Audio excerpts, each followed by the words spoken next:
1993년 11월 4일이었다.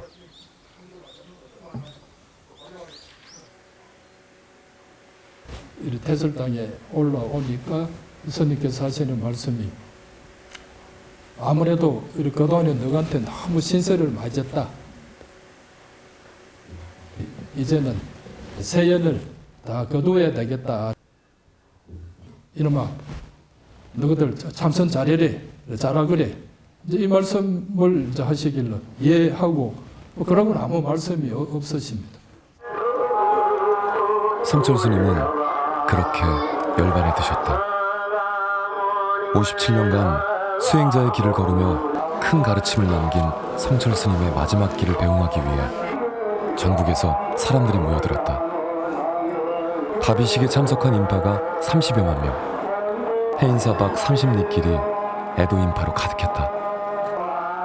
깨달음이란 무엇인가? 수행자는 어떤 삶을 살아야 하는가? 그리고 속세를 살아가는 우리는 어떻게 선한 업을 쌓아 108번뇌를 내려놓을 것인가? 엄격한 자기 수행과 청빈한 삶으로 부처님의 법을 세우고 우리 삶의 바른 길을 이끌었던 큰 스승.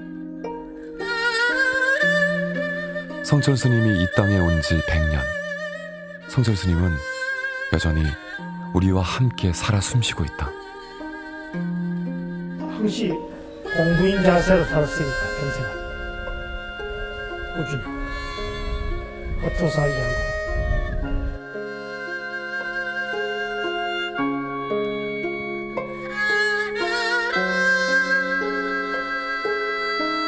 수행자는 각자는 안팎으로 가난부터 배워라.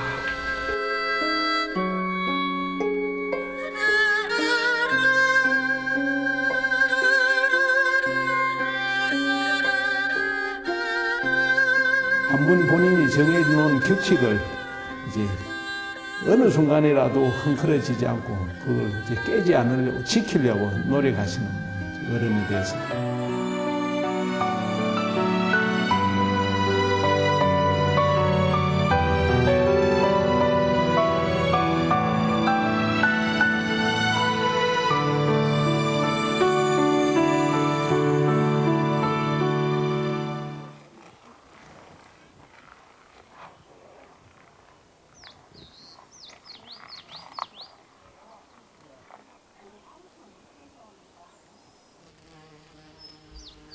가야산 골짜기에 자리한 백년암.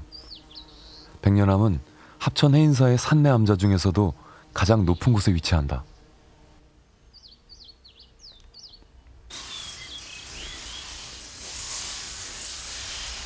(1600년대에) 중건돼 400년이 넘는 역사를 지닌 백년암 곳곳엔 성철 스님의 가르침과 자취가 남아있다.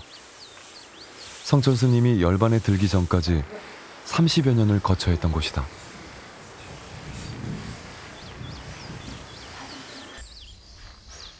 스님은 화려한 단청을 하지 말라 하셨다. 그 말씀은 지금도 지켜지고 있다. 성철 스님이 머물던 좌선실. 당시 스님은 우리나라 3대 사찰 중 하나인 해인사 방장이었음에도 30여 년간 이 작은 암자에서 수행했다. 서리빨같이 엄했던 가야산의 호랑이, 옷 두 벌로 40년을 살았던 누더기 스님, 원칙을 고수하며 철저하게 수행했던 선승. 이것이 우리 기억 속의 성철 스님 모습이다.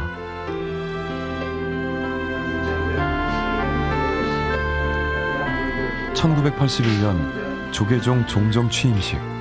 이때 세간의 이목이 성철 스님에게 집중됐다. 총님께서 한 이후로 가야 산문을 한 번도 떠나지 않으셨다. 종정 자리는 수락하되 취임식엔 나가지 않았다.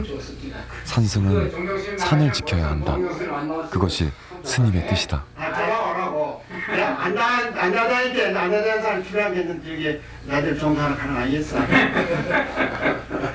실제로 내가 움직이면 안 돼. 그래서 그런 건 아니죠. 나 그것이 저기 안 움직이는 근본이잖아. 이름은 움직이다니 모르지만 몸은 안 움직인단 말이야. 산성이 산을 떠나면은 말하자면 범이 산을 의지해야 그 참 살아있는 범이지. 우리 안에 들어가 있는 호랑이, 동물에는 호랑이가 무슨 호랑이냐. 그래서 산성은 산에 지켜야 된다. 이렇게 해서 뭐 종정이 되셔도 서울 이래 뭐 이런저런 이제 포교 안 하신다고 밖에서는 그래 빗발치는 좀 비난이 있어도 내가 이 밖에 나가서 포교하고 뭐 종정이를 앞세고 뭘 하는 것보다는 산중을 지키는 것, 수행성으로서의 산중을 지키는 것이 참 종정으로서의 참 지켜야 될 확실한 임무다.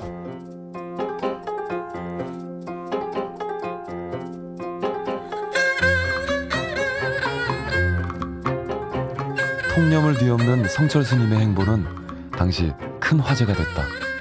그때 발표된 짤막한 종정 수락법어. 산은 산이요, 물은 물이로다. 세간의 관심이 성철 스님에게 집중되기 시작했다. 내 말에 속지 말라 이렇게. 내 자신의 말에 속지 말라. 내 말이야. 네. 내 말하는데 속지 말란 말이야. 네. 난 전부 거짓말 하는 사람이야. 알겠어요? 네. 난 순이 거짓말만 하고 사는 사람이니까 내 말에 속지 마라 그 말이야. 내 말에 속지 마라. 자기 말에 속지 마라 그 말 아니고. 사람들은 스님에게 그 뜻을 물었다. 그러나 스님은 한사코 손사래를 쳤다. 다만 언어의 한계를 넘어 그 진리를 보라고 강조했다. 성철 스님이 이야기한 진리, 그것은 무엇이었을까?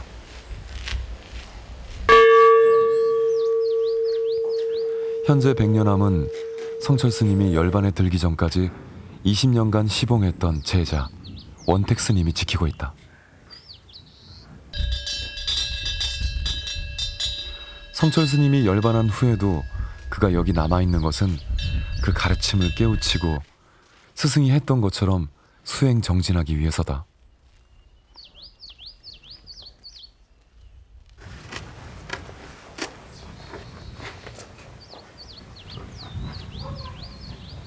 이 주류는 큰 스님의 출가시입니다. 이천대의 폭로설이요. 하늘에 넘치는 큰 일은 화로 속의 눈송이요. 과에 옹기혁일로로다. 바다에 걸치는 큰 깃털도 햇볕 속에 있을 이로다. 수인 감사 편시본가. 누가 꿈속 세상에서 짧은 꿈속의 세상을 살다 가랴. 초연 독보 망고 진리로다. 초연히 홀로 망고의 진리를 향해 가리라. 역사적으로도 출가시가 남아있는 선승은 드물다. 그런데 성철 스님은 25 나이로 출가할 때 이미 수행승으로 갈 길을 분명히 알았고 그것을 선포한 것이다. 그러니까 스님께서 나는 이제 출가하는 것은 그냥 가는 것이 아니라 참 이래 천년만년 변하지 않는 그런 진리를 홀로서 찾기 위해서 이 출가의 길을 간다는 그런 기계 높은 시라고 알려져 있습니다.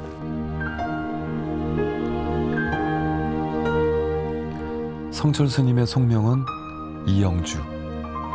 1912년 경상남도 산청에서 출생했다. 알려진 바에 따르면 출가하기 전 대원사에서 이미 화두 공부를 시작했고 25의 나이로 해인사에서 수행자로서의 삶을 시작한다.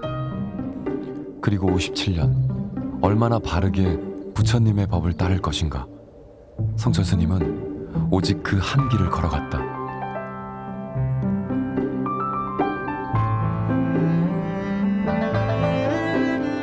원택 스님이 성철 스님을 모시기 시작했던 70년대 초반, 가야산 산중 선방의 생활은 가난하고 엄격했다. 성철 스님은 공양의 양은 물론 음식 재료의 크기까지 규칙을 정할 정도로 검약을 강조했고 그것을 지키지 못할 때는 곧바로 불호령이 떨어졌다. 뭔가 이 스님 보면은 정말 그 긴장되고 조심스럽고 또 스님께서는 야단을 많이 쳐셨던 것 같아. 저한테는 뭐 잘한다는 그 말씀은 없었으니까 정말 그 허구한 날 백년하면 떠나야지 도망가야지 그 생각을 놓고 산 날은 없었는데 결국 뭐 스님 계시는 동안 참 100년 한 번도 떠나지 못하고 살았고 큰 스님 떠난 뒤도 지금 참 역시 100년하면 이렇게 머물고 있는 신세가 되어 있습니다. 성철 스님은 제자들에게 100년암 일주문을 넘는 것 또한 철저하게 금했다. 속세와의 인연은 완벽하게 끊으라는 뜻이었다. 성철 스님이 세상과 절의 경계인 이 일주문을 나서는 건 1km 아래쪽에 위치한 큰 절, 해인사 행차나 포행 정도였다.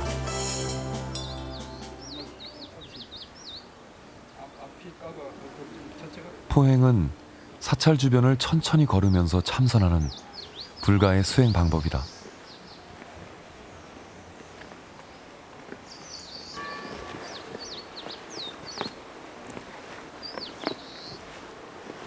이제는 스승이 돼 제자들과 포행에 나서며 원택 스님은 그를 일으켜 세워줬던 큰 스승을 추억한다.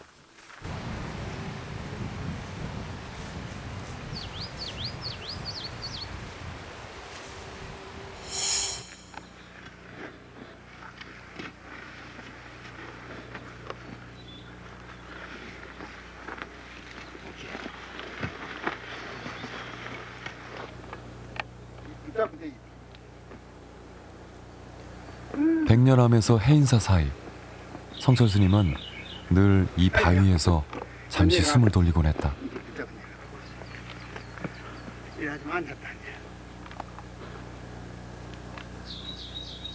이 자리에도 큰 스님께서 큰절에 가셨다가 여기 와서 저 이제 쉬는 곳이라. 나는 이제 산길이 익숙하지 않으니까 뒤에서 숨을 뭐 헐떡거리고 헉헉하고 따라 올라오게 마련이면은 스님께서는 뒤돌아보시고 웬 젊은 놈이 이거 올라오는데 그렇게 허덕거리느냐고 야단을 치시는데 그 말씀은 뜻은 나는 건강하지. 나는 건강하지. 너는 니는 인마 그 오르는데 그래 힘이 붙이나 하시면서 아주 이렇게 기분 좋아하셨던 자리라.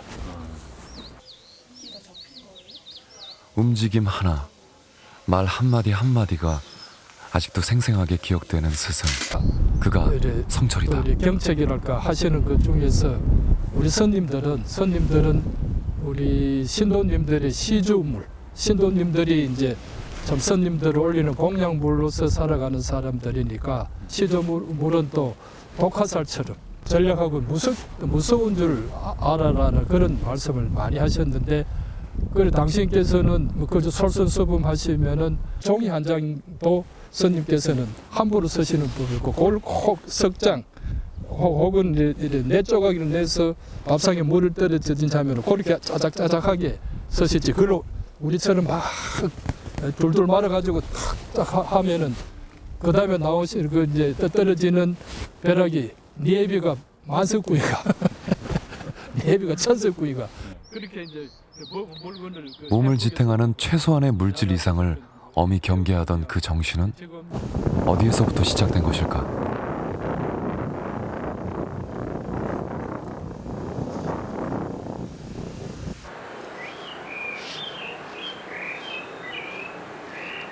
경상북도 문경 희양산 골짜기 신라의 천년고찰 봉암사는 오늘날 한국 불교의 기틀을 마련한 성철 스님의 봉암사 결사가 시작된 곳이다. 1982년부터 산문 폐쇄를 단행하고 1년에 딱 한 번 부처님 오신 날에만 산문을 여는 것으로도 유명한 사찰이다. 봉암사 주지 원타 스님 역시 성철 스님의 상좌다.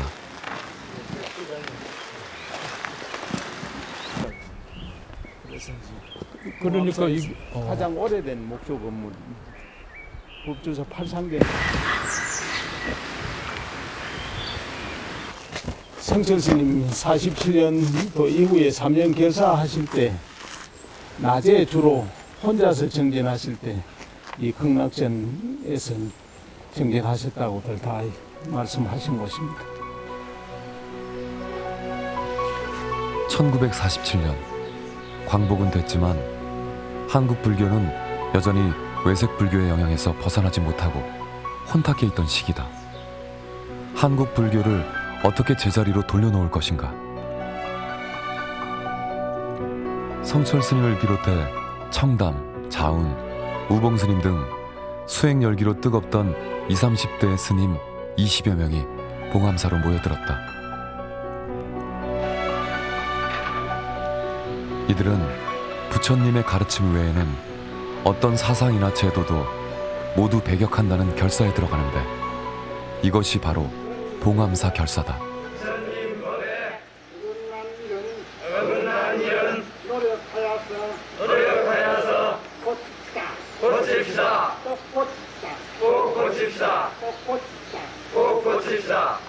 이제 그 당시에 이제 한국 불교가 상당히 이제 어려운 지경에 있었죠. 이제 조선 500년 이제 정치적인 이유로는 탄압을 받았고 일제 36년 동안 일본 이제 식민지 하에서 일본 불교화 되는 과정에서 여러 가지 이제 한국적인 전통 그리고 본래 이제 부처님 법대로의 전통이 무너져서 이제 이상한 모양의 이제 어떤 불교가 있었는데 그 부분을 본래 모습대로 이제 바로 잡고자 이제 청담 스님, 성철 스님 같은 이제 젊은 스님들이 이제 모여서 이제 새바람을 일으킨 곳이 이제 봉암사죠. 결사와 함께 구체적인 행동 지침을 담은 공주 규약이 만들어졌다. 그 규약을 직접 쓴 사람이 성철 스님이다.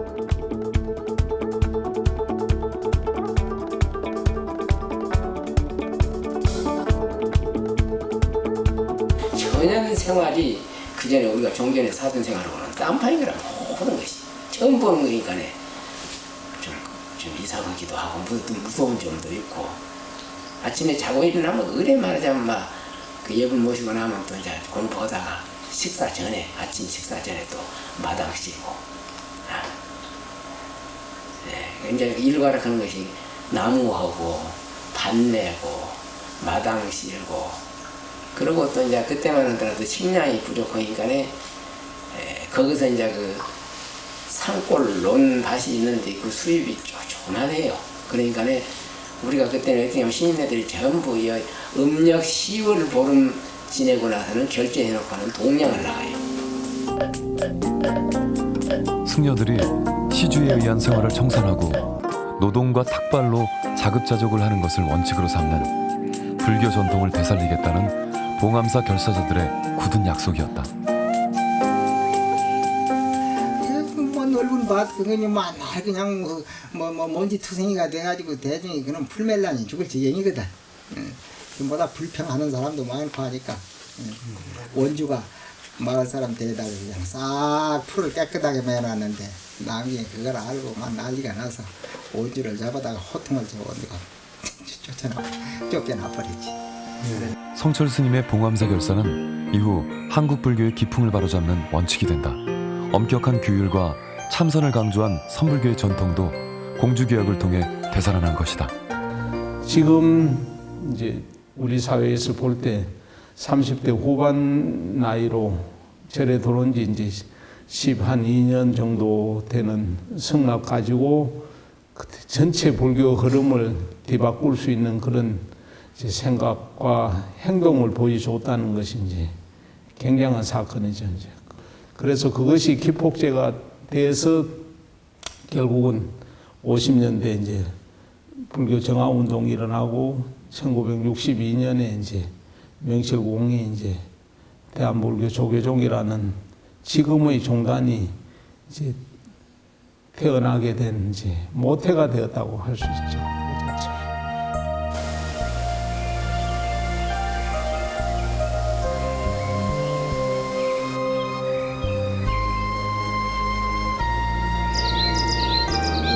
성철 스님의 동구불출 신화가 시작된 곳 해발 700m 팔공산 중턱에 자리한 성전암 가는 길은 예나 지금이나 멀고도 험하다.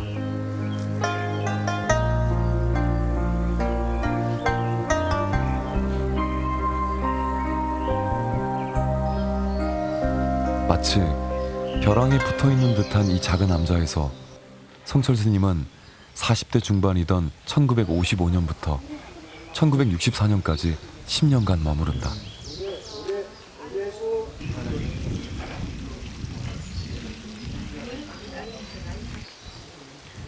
이 기간이 바로 그 유명한 동구불출, 한 발자국도 절 밖으로 나가지 않고 수행과 공부에 전념한 시기다. 시대에 맞는 새로운 불교를 마련하고 세상과의 만남을 준비했던 시기.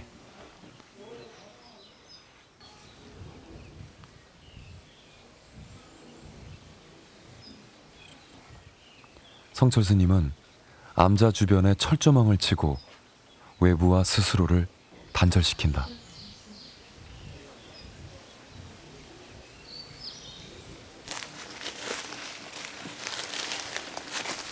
이게 그때 쳤던 철조망의 그 잔재입니다. 이게 그때 쳤던 철조망의 흔적인데 이렇게 해서 이렇게 상전하는 철조망을 쳤다고 합니다.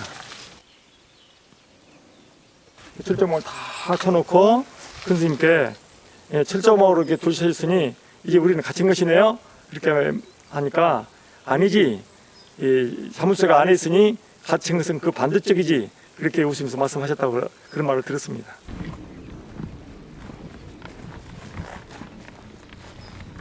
이 바위가 그 일명 좌선석이라고 하는데 그 성철 큰 스님께서 산책하시다가 가끔씩 여기 앉으셔서 좌선도 하셨다고 합니다.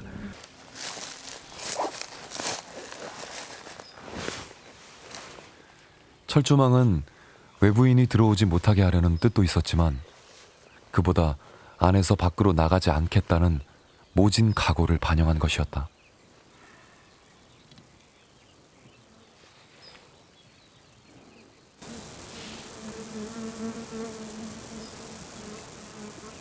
제가 알기로는 10년 동구불출 한 분은 제대로 하신 분은 없는 것 같습니다. 저도 동구불출 시도해봤지만 1년도 못 돼서 깨져버리더라고요. 수행이 깊이가 무르익을 때까지, 수행이 무르익을 때까지는 세상에 함부로 돌아다니지 말고 수행에만 몰두하라, 이러한 가르침을 무언으로 시사한 것이 아닌가, 이런 의미가 들었다고 봅니다.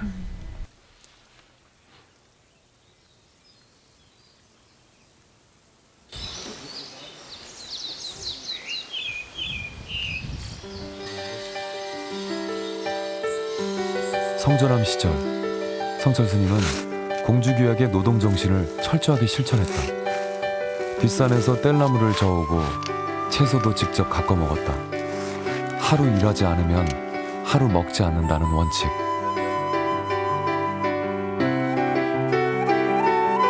이때 스님을 모셨던 제자가 천재 만수 스님이다. 성전암 시절 천재 스님이 모아둔 성철 스님의 법문 초안과 메모는 한국 현대 불교사의 귀중한 자료다. 성철 스님은 제자들에게도 경전의 원문인 범어를 배우게 했고 그 범어를 이해할 수 있게 영문법을 익히게 했다. 사서삼경은 물론 일본 불교를 알기 위해 일본어까지 배우도록 했다. 항공산 성전암에 계실 때고 우리가 그때 둘이서 시봉할 때라고 생각이 든다. 오래된. 근데 나눠서 보면 뭐 11가지, 12가지 되지만 우리 참 모실지게 스님께 몸소리게 참 그 참 생활 그냥 그대로 해당되고 해. 우리 매일 나무 한 입도 안 했습니까? 근데 한 입뿐 아니고 뭐 하루도 몇 전 했지. 근데 그 우리가 나무 해다 놓으면 스님께서 손수그지. 우리 톱질해 놓으면 스님께서 갯노들 보지요. 그러다 막 저기 하신 참 그런 참 어디같이 생생합니다.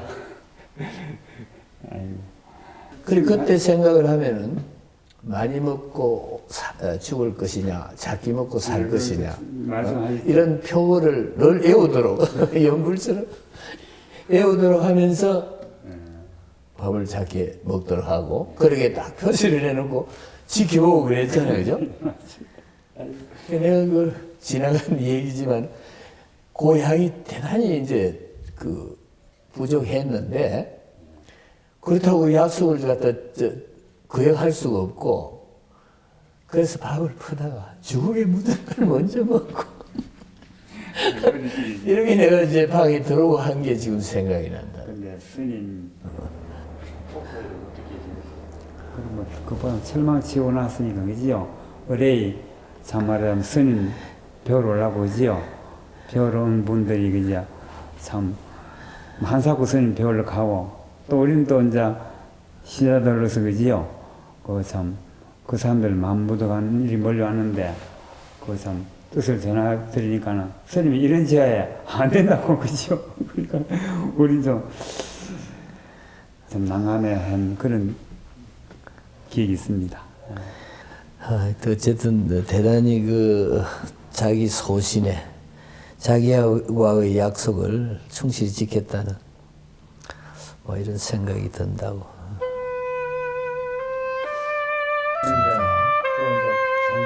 철조망을 둘러치고 동구불출하며 지낸 10년.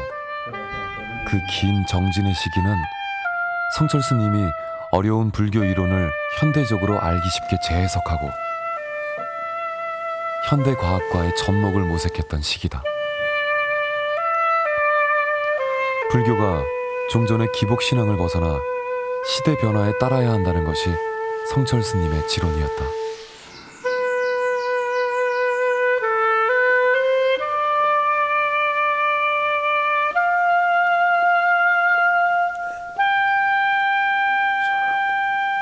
불교가 시대에 비떨어지고 미신적이고 남한인들의 어떤 그 이제 하는 소위의 그 종교다. 이 부분의 탈피가 바로 부처님의 가르침으로 돌아간다는 이러한 신념을 가지고 처음부터 그 교리 정립에 심혈을 기울였었습니다. 이를 위해서 동서고금의 학문을 섭렵하는 집중된 연구가 펼쳐진다. 기독교 등 타 종교 연구는 물론이고 현대 물리학과 정신분석학, 수학 등 다양한 학문 연구가 진행됐다. 참으로 방대한 지적 탐험. 훗날 그 유명한 성철 법문의 토대가 이 시기에 마련된 것이다.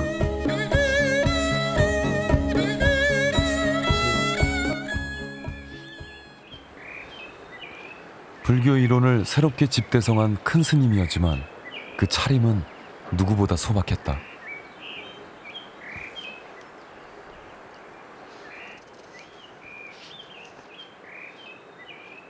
몇 년 동안 입으셨습니까? 40년 넘었어요. 30년 넘었어요. 넘으셨습니까? 이미 두 개인데 네. 이제 밤 때는 또 딴 건 있고 여름 두 개랑 30년 넘어서 두 개였다. 그건 40년 됐어요. 스님 누더기를 입으신 이유라도 계십니까? 특별하게? 있지 분명히 있지. 네, 어떤 이유에서 입으셨어요? 나 제일 못났기 때문에 좋은 옷 입을 재기가 없어요. 그래서 창 떨어지면 이거 옷만 입고 다녀요. 쉽죠? 수행자는 가난부터 배워야 한다. 천재 스님과 만수 스님이 간직하고 있는 성철 스님의 가르침이다. 실제로 성철 스님의 바느질 솜씨는 꽤 좋은 편이었다.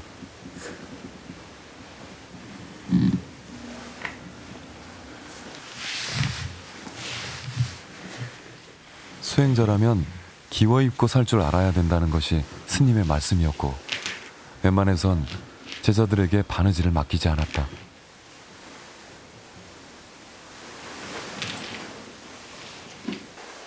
이 양말도 뭐 구멍이 나기 직전에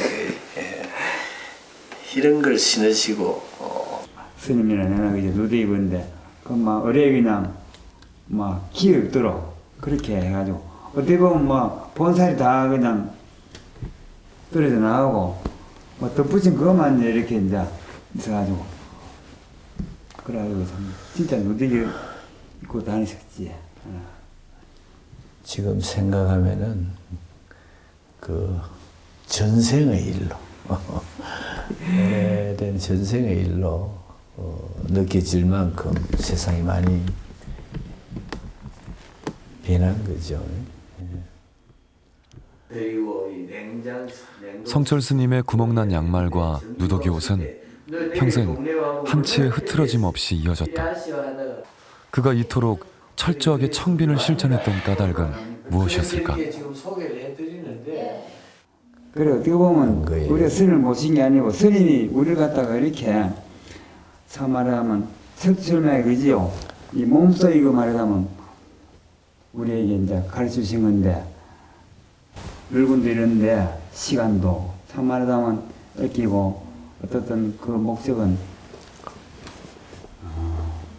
공부하는데 전력을 투하하고 목숨을 바치고 하라고 그런 뜻이라고 지금 이제 뒤늦게나마 지금 통감합니다. 만수 스님은 이제야 비로소 깨닫는다. 스승의 누더기 옷은 물건을 아껴 쓰듯 시간을 아껴 수행 정진하라는 뜻이었다.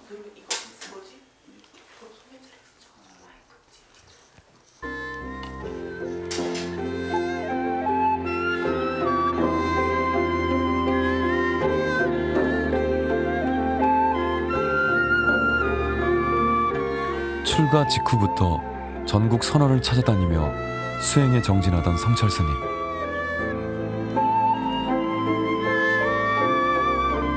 성철 스님은 1941년 은혜사 운부함을 시작으로 장좌불화를 생활화하게 된다.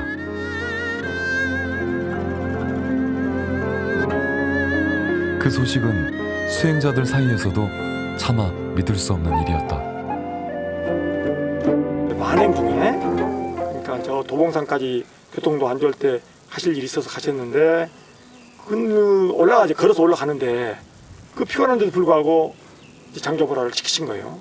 그러니까는 아까 말씀드린 대로 춘성 스님이 문구멍으로 이렇게 구멍을 뚫어보고 정말 장좌불화 하나 하고 오는데 딱 단역에 앉아서 이게 선정이 드는 모습을 보고 성철 스님은 장좌불화를 형식적으로 한 게 아니라 제대로 했다.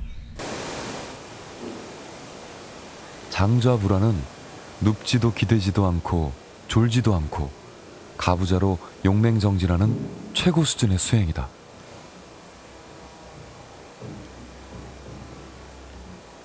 장좌불화를 그 똑바로 엄정하게 하려면 그 힘이 들거든. 꼿꼿이 그냥 졸지 않고 밤새도록 앉아 있어야 되고 그러는데 그렇게 하기는 힘들단 말이야. 그렇지만 그 오래 앉아 있다 보면은 결국 앉아서 졸게도 되고 끄떡거리기도 하고 그러니까는 성철 스님께서는 그렇게 엄격하게 엄정하게 하셨다고 봐야 되고 내 용맹정진은 10년이 넘었어도 그렇게 못했다고 봐야 되고 그 정도라. 제자들은 결코 쫓아갈 수 없는 수행이라고 말한다. 성철 스님의 장좌불화는 하나의 전설이 됐다. 그래서 29에 깨치심을 얻고 나서는 내가 장좌불화 해야 되겠다고 하신 적은 없으시답니다. 저절로 이제 그런 일이 경지가 현상이 잠이 뭐 이래 없어져 버리고 밤새도록 있어도 하나도 피곤하지 않고 그래 뭐 이전 뭐 젊은 수자들 보면 장좌불화 한다고 막 이래 밤에 졸음이 쏟아지는데 그 억지로 참겠다고 하다가 막 자기도 모르게 고개를 뭐 떨어뜨리고 뭐 참 방바닥에 넘어지고 어디 그래? 나는 그런 일 없어. 나는 그 장좌불화 한 뭐 7, 8년 기간 동안에 고기 한번 까딱한 적 없이 저절로 됐을 뿐이지 그걸 억지로 하려 해봐라. 억지로 되는가?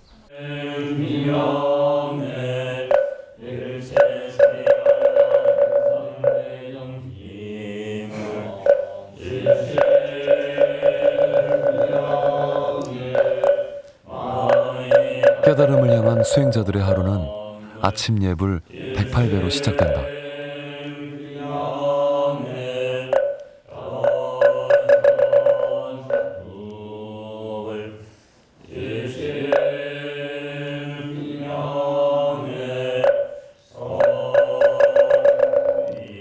참선 정진을 당부했던 성철 스님의 가르침을 그대로 따르고 있는 것이다.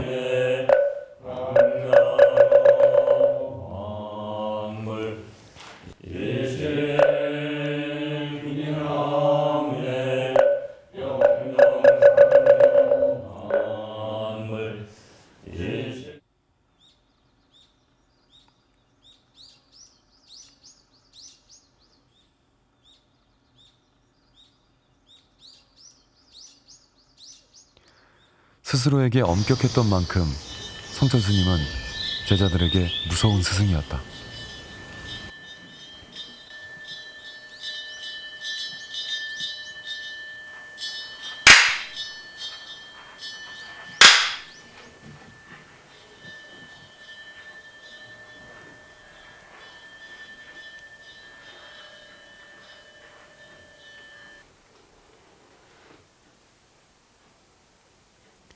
좌선을 하다 보면 자세가 흐트러지거나 졸음이 올 때가 있다.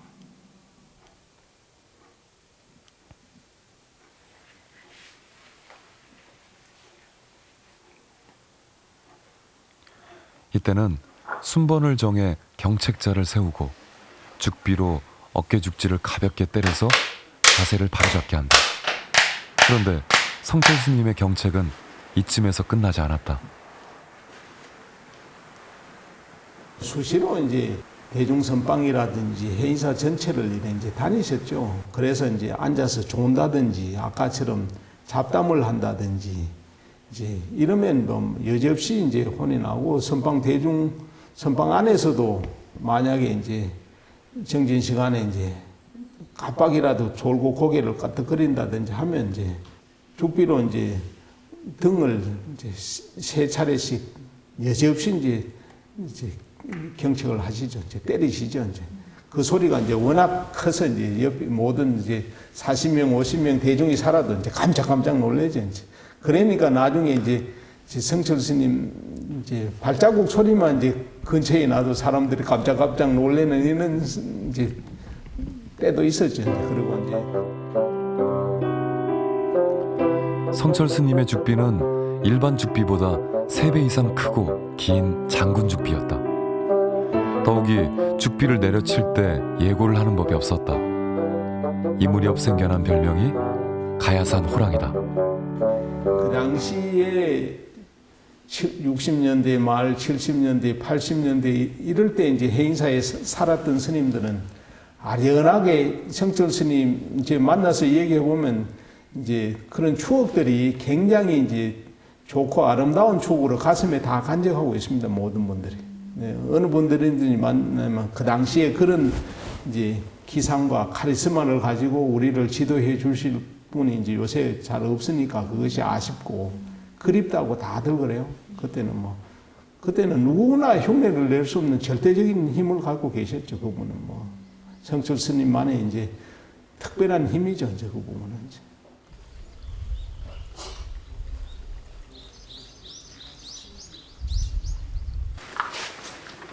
백년하면 성철 스님의 또 다른 면모를 엿볼 수 있는 곳이 있다.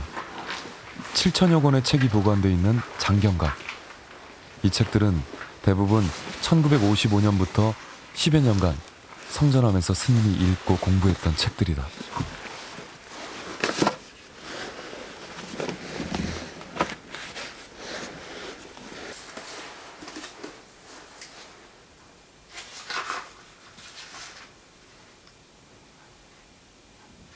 당기 4290년이니까 이런 책들이 다 성전에서 스님께서 보냈던 세월에서 어떤 불교와 과학을 연결시켜서 현대인들에게 불교의 참신함을 전해주시려고 했었던 흔적들이 여기에서 보이고, 당시 스님의 관심사는 무척 다양해서 현대 과학 이론에서부터 해외 시사 잡지, 문학 서적은 물론 중국과 한국의 불교 경전까지 두루 섭렵했다. 그의 공부는 마치 장좌불화 수행처럼 철저했다. 무슨 책 가져오느라 책 이름만 말씀하시면은 대충 우리가 가서 찾아 드릴 수 있을 텐데, 책 이름은 이제 말씀 안 하시고 몇째 칸, 몇째 줄, 몇째에 있는 책을 가져오라고 순서만 말씀하시니까 책 이름을 말씀 안 하시니까 우리가 이제 그렇게 책을 헤아리다 보면은 스님께서는 5번째로 이야기하셨는데 제가 찾아드리고 4째 책을 가져간다든지 혹은 6번째 책을 가져간다든지 틀려버리면 그거 하나도 못 찾아온다고. 그러니까 스님께서는 이 책들이 그 당시에 장서각에 있을 때는 이 책들이 어디에 꼽혀져 있다는 거 또 어느 위치에 있다는 것까지도 참 다 깨고 계시면서 책을 저희들한테 찾아오라고 했던 그런 기억입니다.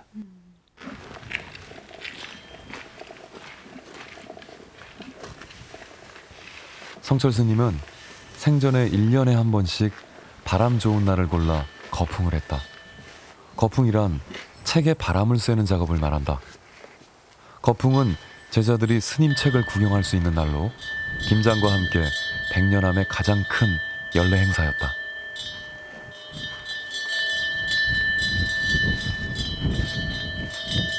스님께서 여기 보면은 이 속에서 이렇게 메모 쪽지가 이렇게 남아 있거든. 이것은 다 당신이 보시고 본문하실 그 초안 이런 것을 하셨던 그 흔적이 이 속에 남아 있었으니까 정말 그 말씀이 논리적이고 또 대중들에게 이해하기 쉽도록 다가가는 그런 실력을 갖추셨다는 것이 이런 자치, 이런 메모에서 또 분명히 드러나는 한 단편이다. 10년간의 공부. 이 공부가 끝난 뒤 성철 스님은 이전과 다른 행보를 걷기 시작한다.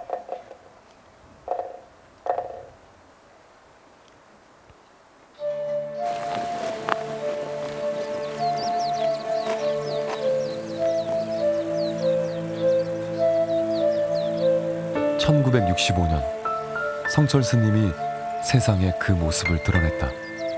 그것은 문경 운달산에 위치한 김용사에서였다.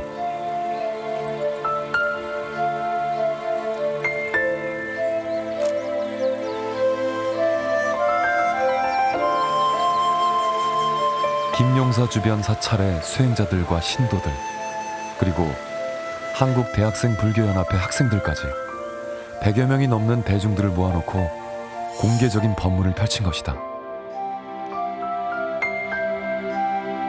그동안 스스로 집대성한 불교의 중도 사상을 거침없이 토해낸 당시 법회는 성철 스님의 존재를 세상에 본격적으로 알린 출발점이 됐다. 제가 이렇게 몇 가지 질문하니까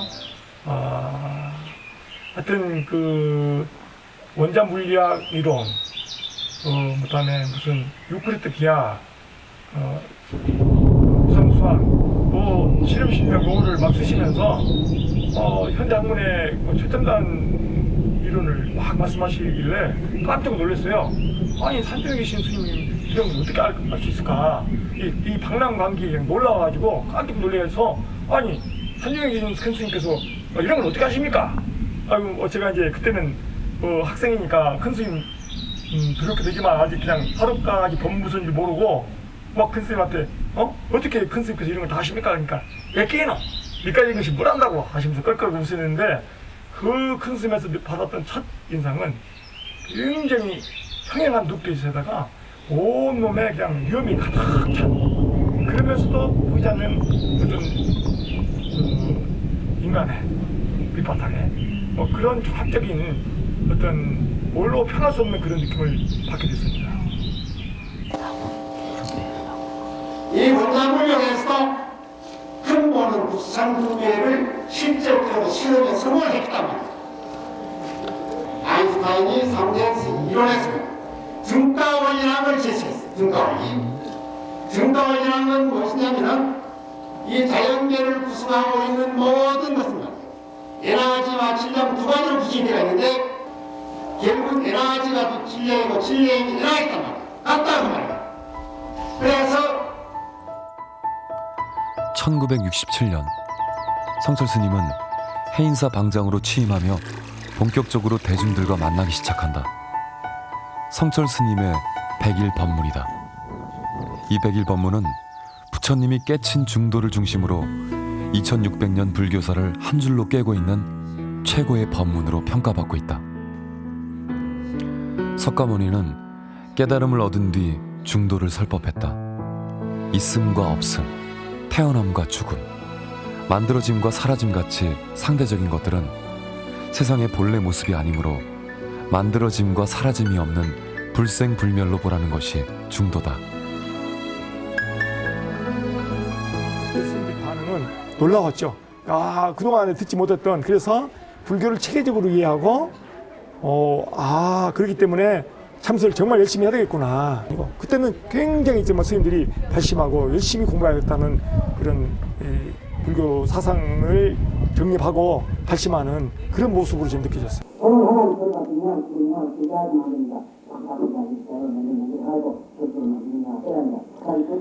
당시 불교 신자들에게 전해진 백일 법문이 세간에 알려진 건 제자들 덕분이다. 제자들이 한 해도 빠짐없이 모든 법문을 녹음한 것이다. 이 법문 템플 쭉 들어보면은 법정스님도 질문하시는 음성이 있고 법정스님도 그때 계셨던 거 백일 법문 때. 그러고 이제 그때 광주로 계셨던 지간 큰 스님께서 질문하는 그런 장면도 나오고 또 어떨 때는 고3 여학생도 스님 질문했습니다 하고 질문하는 그런 장면도 있어요.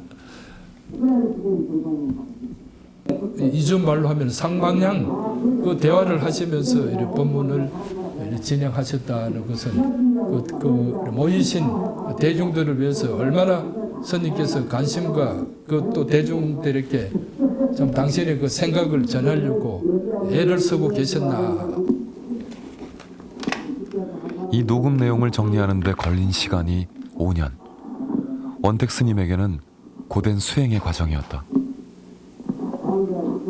스님 몰래 듣고 이제 비상 사태에서 이제 뭐 이렇게 해야 되니까 그 이어폰 하면은 얼른 숨길 수가 있으니까 녹음기 같은 거는 이제 그 손으로 하다가도 그 이어폰으로 이제 그렇게 하고 있으니까 한 몇 년 지나니까 나중에 그 이제 병이 생기더라고요. 그 이어폰만 꼽으면은 막 이래 기가 터지는 것 같고 막 이쪽이 부풀러 막 올라오는 그런 착각에 이렇게 빠져.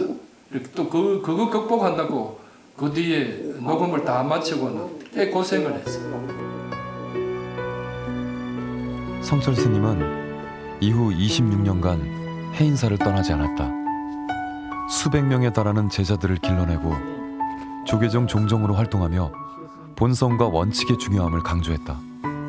이제 그는 불자들뿐 아니라 일반 대중들에게까지 정신적 지도자로 자리 잡게 된다.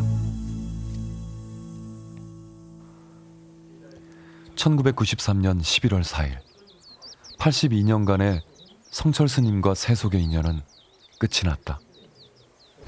태설당에 올라오니까 스님께서 하시는 말씀이 아무래도 그동안에 너한테 너무 신세를 많이 졌다. 이제는 세연을 다 거두어야 되겠다. 스님 서운한 거 있으시면은 푸세요. 푸십시오. 그래 나중에 그걸 좀 일으켜라. 그래서 제가 이제 뒤돌아가서 안아서 이제 이렇게 들으면서 제 가슴에 이제 스님 몸을 의지하시게 되죠. 그렇게 해서 이제 그런 상황 속에서 이제 조금 있다가 그래서 이놈아 너희들 참선 잘해래 잘하 그래 이제 이 말씀을 이제 하시길래 예 하고 그러고는 아무 말씀이 없으십니다.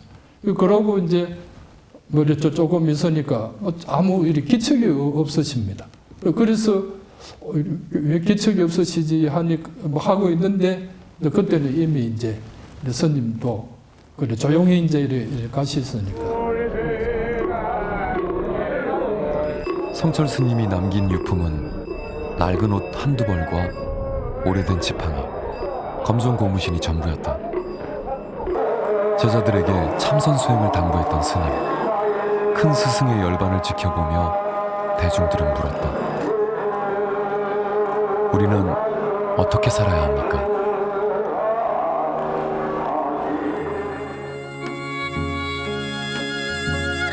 자기를 바로 봅시다. 일체를 존경합시다. 산은 산이요, 물은 물이로다. 스님은 우리에게 무슨 말씀을 남기신 걸까?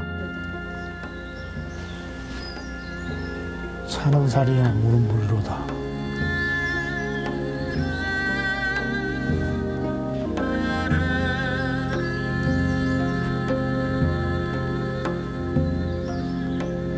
산하대지가 눈에 보고 듣는 그대로라 그대로다, 그대로다 하는 말씀이라. 자기의 본래 가치를 잘못 오해하고 폐마, 오히려 잘못 낮춰보고 있기 때문에 그런 데 대한 이제 바른 눈을 가지라. 이런 의미에서 산은 산이요, 물은 물이고 그 나름대로의 가치를 가지고 존재의 의미가 있다는. 왜 산은 산이고 물은 물이라고 성질을 하셨을까? 그 의심을 하면서 거기서 어느 날 문득 내한테 찾아오는 답이 있다면은 그것이 내 답으로 생각하고 자기 답을 찾아보시면 되는데, 거기 무슨 꼭 이래 정답을 이제 스님 설정해 놓고 무슨 일에 말한 것이 하니까 자꾸 답을 찾으시는데, 그런 것은 말은 선적인 이해에서는 알렸고 하는 것은 의심을 해서 자기 스스로 이런 의미가 있구나 스스로 터득하는 것이 바로 성실 스님의 산은 산, 물은 물이라고 하신 말씀의 진이다, 이렇게 생각해 주시는 것이 편한 답이 아닌가 생각합니다.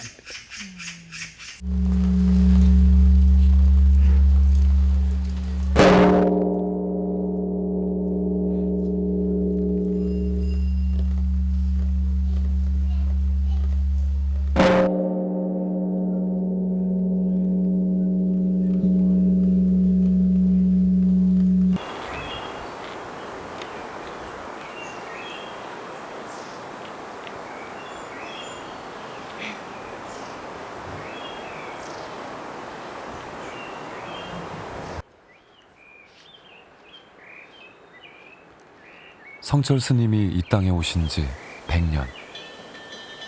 100년 하면 여전히 스님의 가르침을 구하는 이들의 발길이 끊이지 않는다.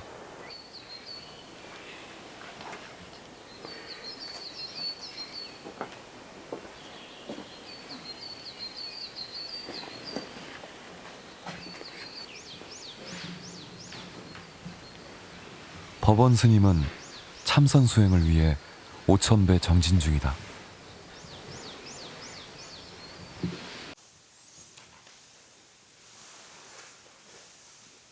저도 뭐 그 경지를 이렇게 정확하게 저희들이야 알 수 있겠지만, 큰 스님께서 사는 산이다 하는, 아직까지 그냥 초학 막 공부 시작했는 저로서는 아마 그 자성을 깨치고 보는 산이 지금 우리가 보는 일반 산하고는 좀 다른 게 많이 달리 보이지 않을까, 그런 생각이 듭니다. 보다 철저하게, 보다 엄격하게 원칙을 지키라는 성철 스님의 가르침은 오늘 그의 뒤를 따르는 수행자들에게 하나의 전통으로 이어져 오고 있다.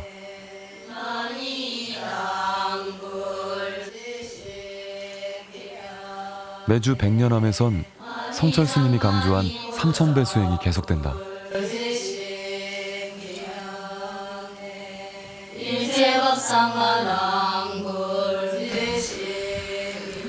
나보다는 남을 위해 기도하는 중에 나의 본성을 깨닫고 내 안에 부처님을 만날 수 있다 했다. 첫 3000배를 할 때 이유도 없이 정말 많이 울었거든요.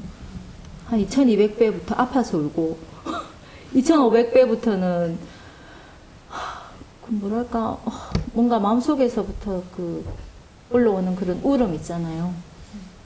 그게 참회의 눈물이라 하더라고 사람들이.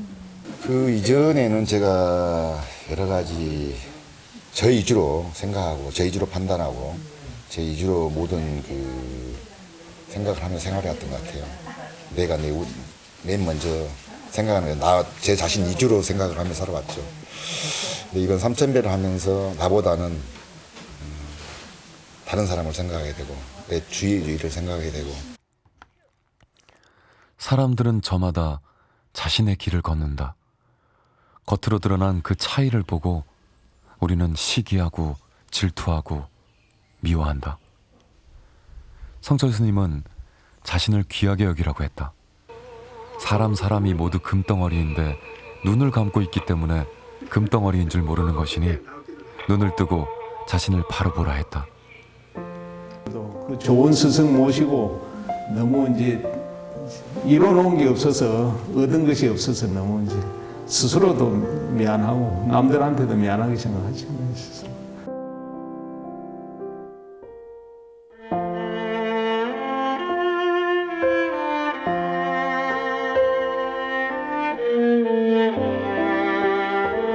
힘들고 또 게으를 때요. 그럴 때 사실 이제 생각이 많이 나죠. 왜 이렇게 살아서는 안 된다. 출가돼서 참 공부를 이루려고 이제 왔는데 그럴 때마다 그 은사 스님께서 내리신 경책 뭐 이런 게에서 자꾸 걸리니까요. 그 부분이 좀 스스로 경책이 되죠.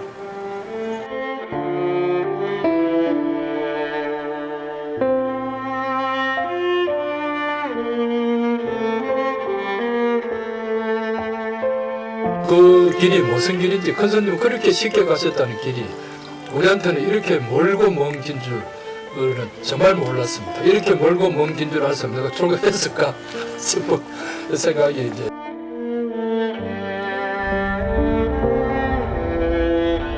오늘은 큰 스승 성철 스님의 경책이 유난히 그립다.